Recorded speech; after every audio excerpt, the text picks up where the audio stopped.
the CEO of Moses Kotane Research Institute, Dr. Jenneker Allenson, Acting DDG of KZN Office of the Premier, Mrs. Martie Milne, the Chief Director of Research of the Office of the Premier, Alan North, our ex-Chief Director responsible for the province, Mr. Harry Tema, Chief Director in the South African National Statistics System for Stats SA, distinguished guests, academics, policymakers, researchers, colleagues from government, development partners, learners and educators, Sanbonani. It is a great honor to join you at this 5th ISIBalo Symposium for Evidence-Based Decision-Making, hosted here at the Moses Kotane Research Institute. Now, on behalf of Statistics South Africa, I would like to express our sincere appreciation for the Moses Kotane Research Institute.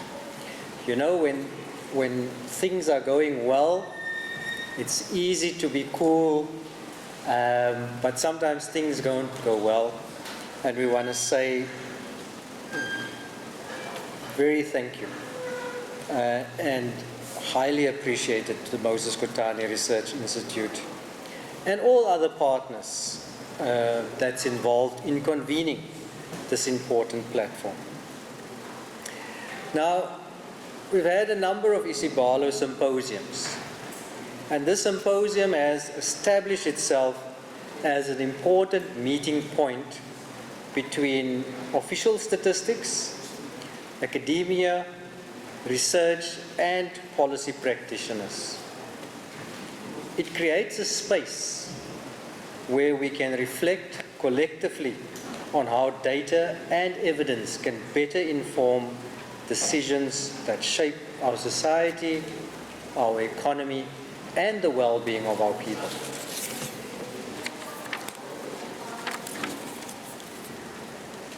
We are living in an era where the demand for credible, timely, and accessible data has never been greater.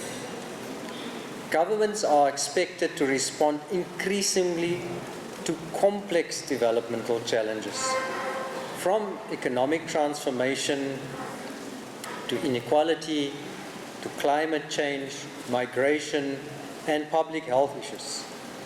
In such an environment, evidence-based decision-making is not a luxury. It is absolute a necessity.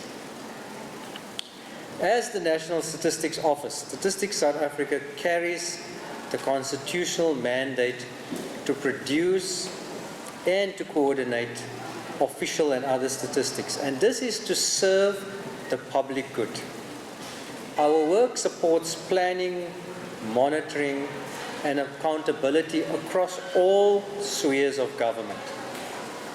But the production and coordination of statistics is not sufficient. It's not enough just to produce and to coordinate.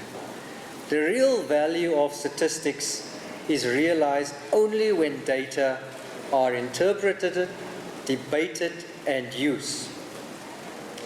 And it's used to inform policy and improve outcomes. That is when we see the real value of what's being produced at StatsSA. Now, this is precisely where platforms like this, such as the ISIBalo Symposium, plays a critical role.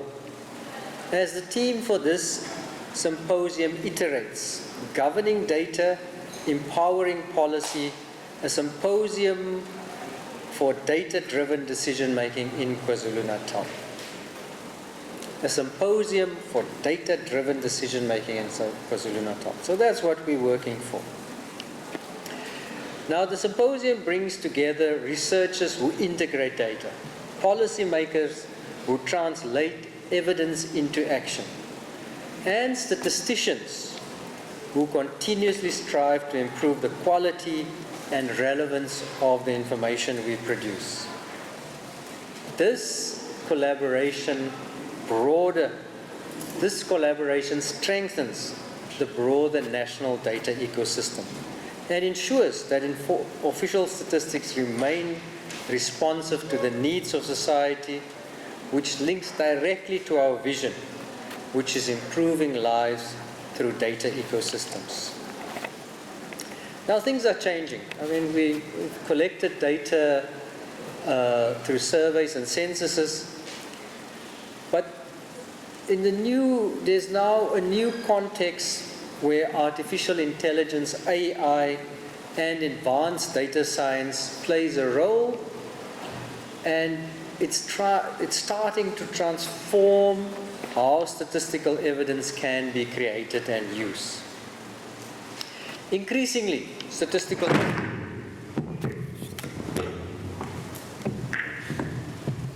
Am I still okay? So increasingly, statistical offices around the globe are exploring the use of anonymized mobile phone data. Now, when it comes to mobile phone data, let me just get a sense. Who in this room has got a mobile phone? Just put up your hand. Let me rather ask, who doesn't have a mobile phone? So everyone has got mobile phones. Now, what's interesting about mobile phones is it shows you your position all the time. It would show you where you slept last night. So in the industry, we call that the nighttime population. Then it would show you where you are today, and that would be the daytime population. Now, what's interesting about that is you can start to look at movement of people.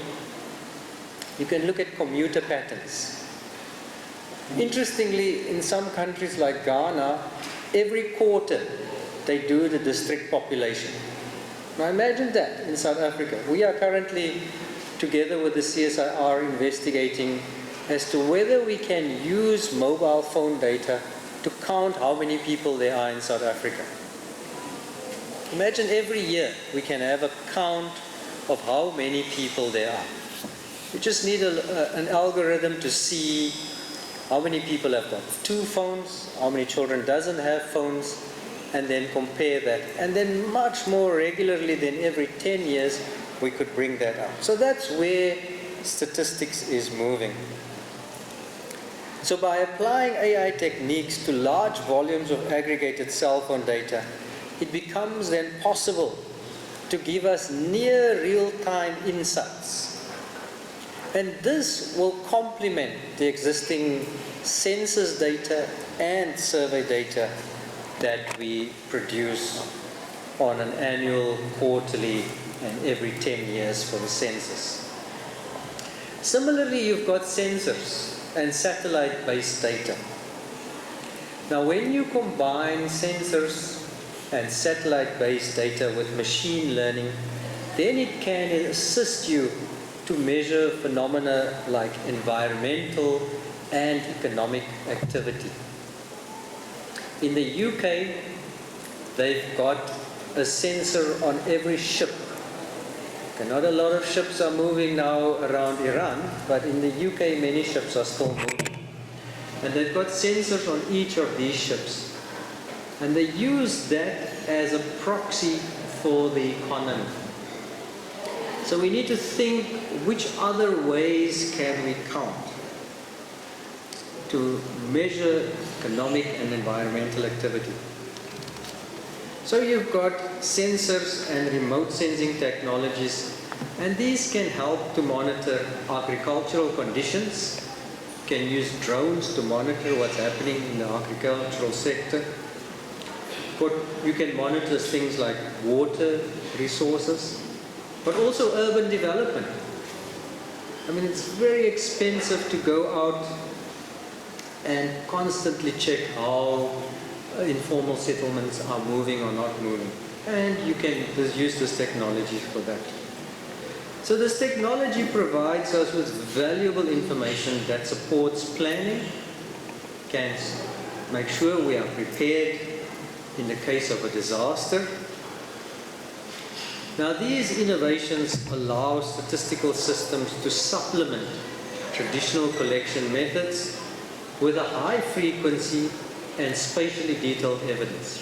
Always struggled with the census that can give you low-level data, and given the responses we had in the last census, we see, and the question we're asking in stats is, we wonder if people are going to become more difficult to count. I mean, because we've moved from 16 to 14 and now we're at a 30% undercount for the census.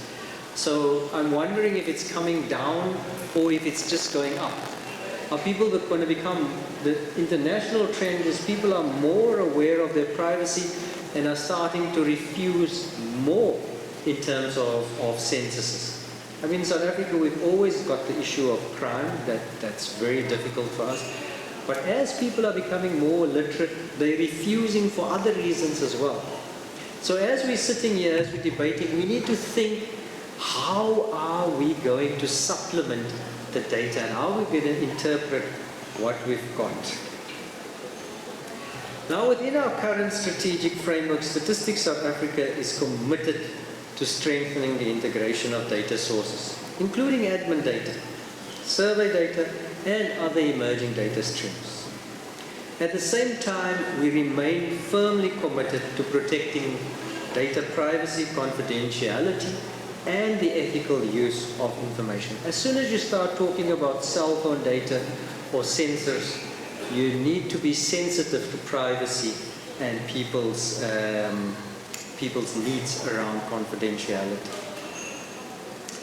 Now, within the context of the data ecosystem, research institutes like the Moses Kotane, in their mandate to conduct research, foster innovation, promote training and skills development, aligned with the needs of the provincial economy, play an indispensable role in government programs to support these.